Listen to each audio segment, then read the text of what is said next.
Stop 3. The Enlightenment. As the 19th century unfolded, radical ideas about democracy, freedom, and human rights spread through Europe. In 1848, German intellectuals and reformers attempted to unify the German provinces under a democratic system. The revolution failed, and many of these Germans would flee their homeland. A significant number came to the United States, specifically Baltimore. This wave of German immigration created a highly skilled and affordable labor force. German merchants in Baltimore even sent agents to the harbor to recruit tradesmen straight off the boats. Take a moment to walk over to the stained glass window on the right side of the room and climb the stairs to get a better look. This window honors the many contributions of German immigrants. Notice the tobacco barrel, symbolizing the trade route between Maryland and Germany. Tobacco shipped from the port of Baltimore was exchanged for German goods, and the ships returned with German immigrants.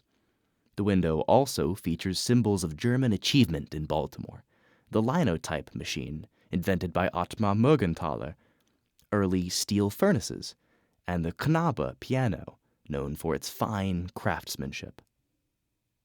These new German immigrants brought with them new ideas. Enlightened, forward-thinking, and often skeptical of tradition, many of them clashed with the more conservative German Lutherans already settled here. At Zion Church, tensions rose. The established congregation was loyal to Pastor Kurtz and clung to old colonial values. But the newer, more progressive immigrants wanted change. They eventually found a voice in Pastor Heinrich Scheib, a preacher from New York. As you walk down the stairs on the right side of the room, look to the left at the portrait above the yellow benches. Here you'll see a painting of Pastor Heinrich Scheib. Inspired by his message, the congregation invited him to Baltimore. Scheib was a rationalist. He preached that the scripture should be interpreted through reason rather than mystery. For example, he saw communion as symbolic, a remembrance rather than a mystical transformation of bread and wine. He rejected traditional doctrine such as the Trinity, viewing them as unnecessary complications of faith. His ideas stirred controversy within the church. Concerned older members of the congregation wrote to the Lutheran ministry in New York, urging them to investigate his radical ideas.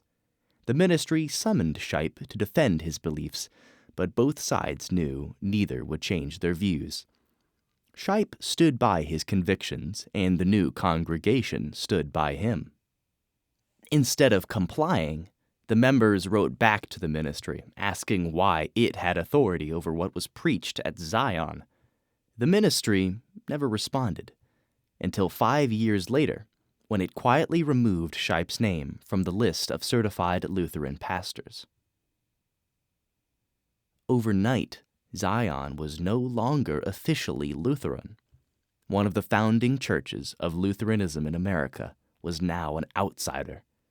From then on, it became known as the German Independent Church, or simply Scheib's Church. Across from Pastor Scheib's portrait is Pastor Julius Hoffmann. We'll learn about Pastor Hoffmann and his many contributions to Zion inside the church sanctuary. To the left of the sanctuary doors is a cast of St. Stephen the Martyr by Grace Turnbull, a painter and sculptor from Baltimore. Originally part of a downtown Baltimore art exhibit, the piece found a fitting home here at Zion in the early 1960s. Stephen's story is marked by faith, sacrifice, and perseverance, and mirrors the church's own challenges as an urban congregation. We will now walk through the doors in the center of the vestibule and enter the church sanctuary.